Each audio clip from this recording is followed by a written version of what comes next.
Assalamualaikum warahmatullahi wabarakatuh. Nama saya Nur Alia Syamina binti Mazan daripada Unit Pendidikan Awal Kanak-Kanak 2.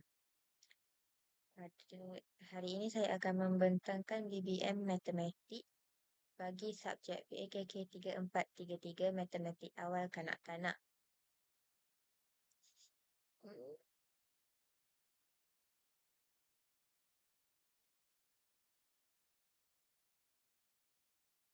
Berikut merupakan isi kandungan bagi pembentangan saya pada hari ini.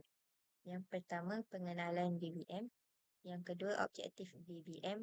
Yang ketiga, kekuatan bahan bantu mengajar. Yang keempat, rasional BBM. Yang kelima, sumber penghasilan. Yang keenam, lakaran BBM awal. Yang ketujuh, bahan dan juga kos penghasilan BBM. Yang ke-8, kebolehgunaan bahan. Yang ke-9, ketahanan bahan. Yang ke-10, promosi. Dan yang terakhir, penilaian.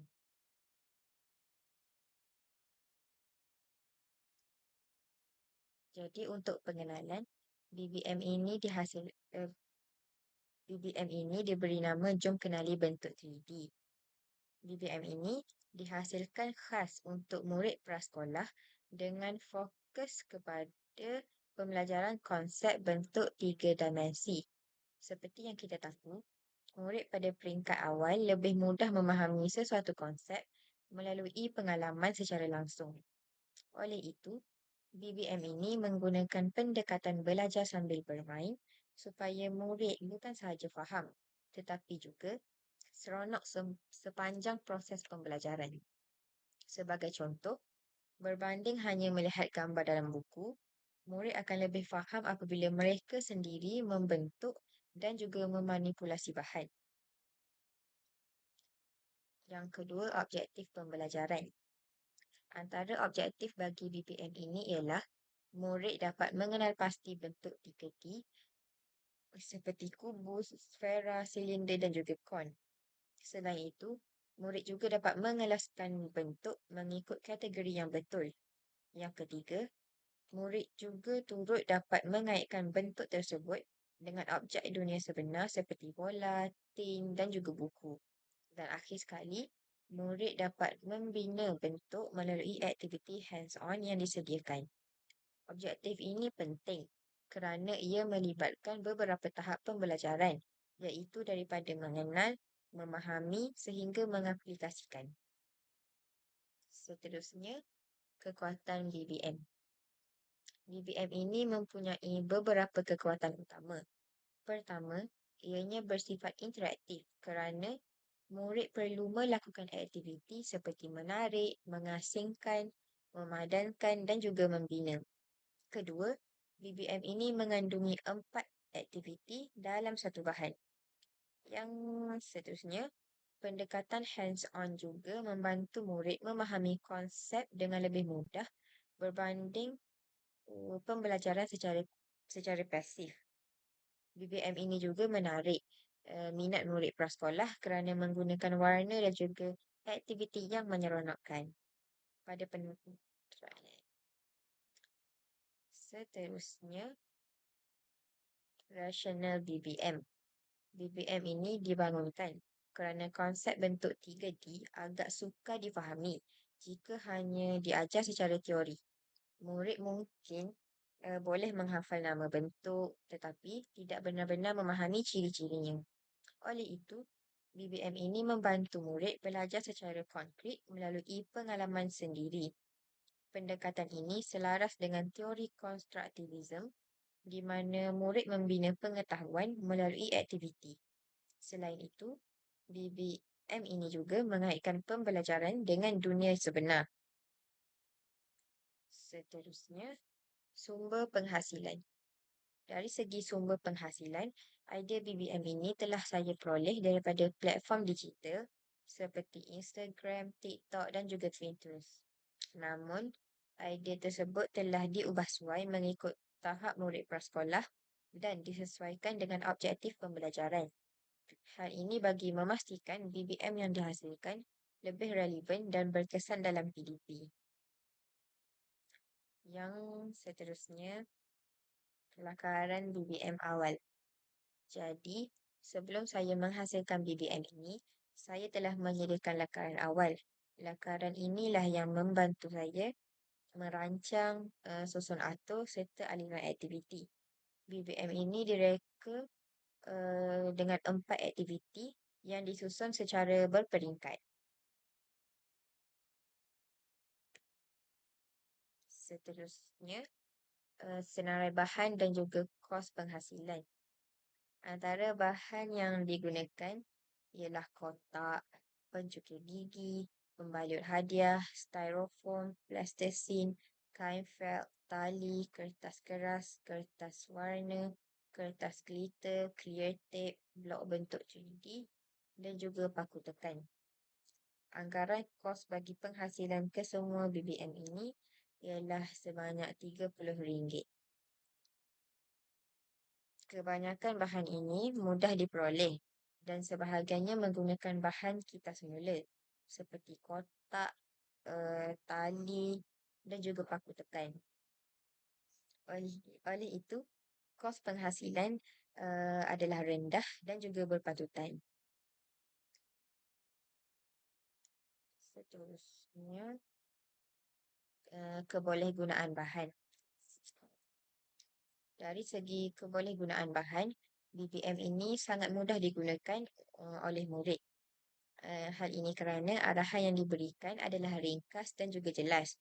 Ini membolehkan murid menjalankan aktiviti secara kendiri. BBM ini juga sesuai digunakan secara individu ataupun berkumpulan.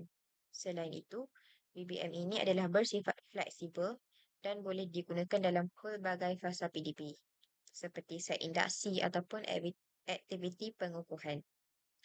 Dan yang terakhir sekali, BBM ini juga boleh digunakan berulang kali menjadikannya lebih praktikal untuk guru.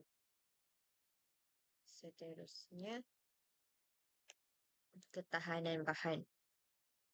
Dari segi ketahanan bahan, BBM ini menggunakan bahan yang kukuh seperti kad tebal dan juga kad warna yang keras. Semua bahagian telah dilekatkan dengan kemas bagi memastikan ianya tidak mudah rosak ataupun terbuka. BBM ini juga sesuai untuk penggunaan yang berulang kali di dalam kelas.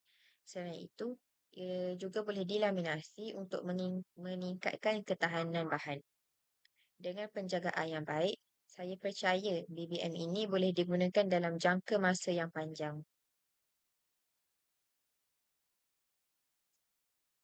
Seterusnya, untuk bahagian promosi, BBM ini telah dipromosikan melalui laman Twitter.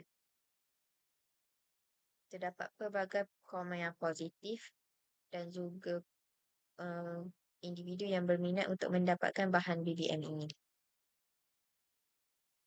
Berikut merupakan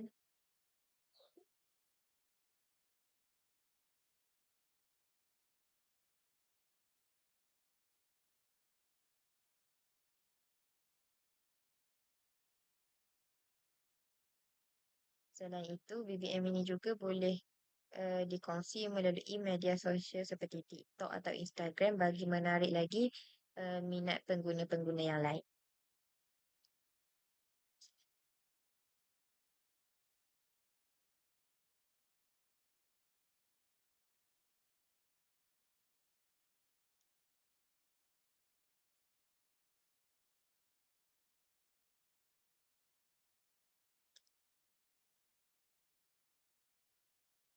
Seterusnya, saya akan menerangkan cara bermain bagi BBM ini yang mengandungi 4 aktiviti utama. Aktiviti-aktiviti ini telah disusun secara berperingkat bermula daripada pengenalan bentuk sehinggalah kepada aplikasi dan juga pembinaan. Pendekatan ini penting kerana murid akan belajar secara step by step daripada mudah kepada lebih kompleks. Aktiviti pertama ialah membentuk 3D daripada hamparan yang rata.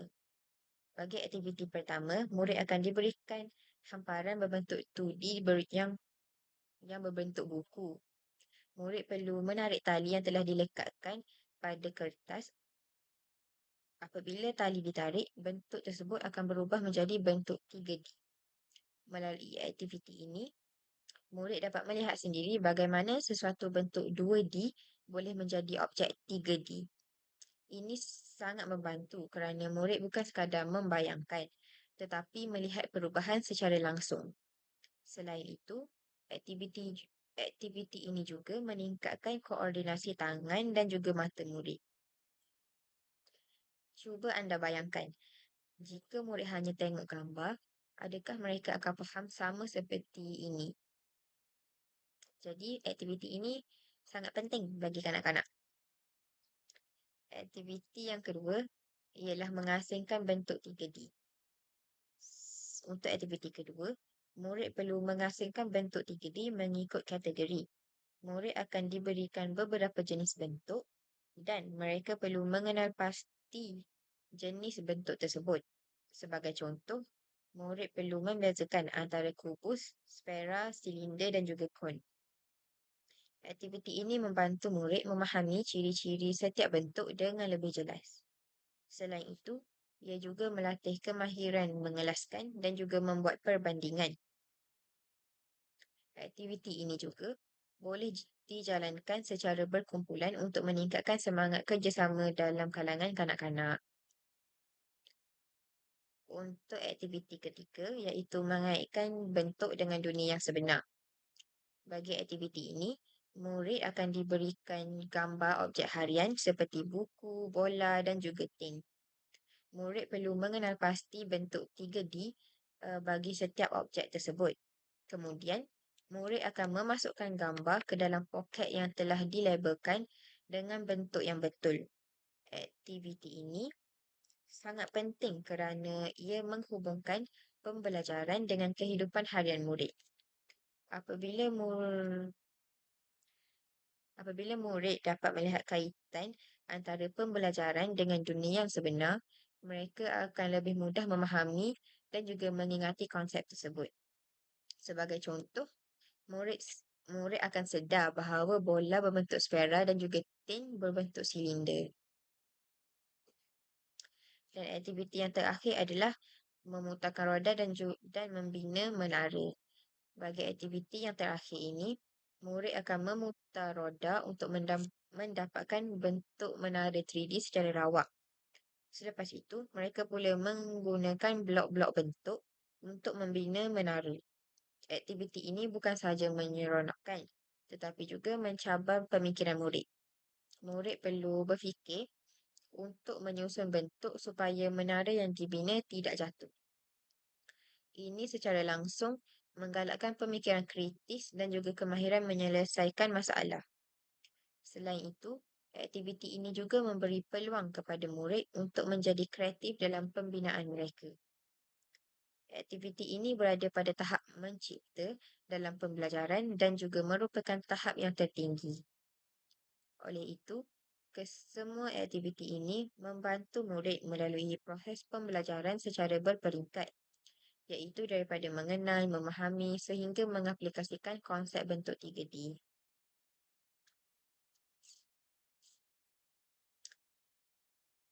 Kesimpulannya, VBM ini dapat membantu murid memahami konsep bentuk 3D dengan lebih jelas melalui pembelajaran yang interaktif dan juga menyeronokkan. Ia juga menggalakkan penglibatan aktif murid serta meningkatkan kefahaman mereka melalui pengalaman sendiri. Diharapkan BBM ini dapat memberi manfaat dalam proses pengajaran dan juga pembelajaran. Sekian, terima kasih.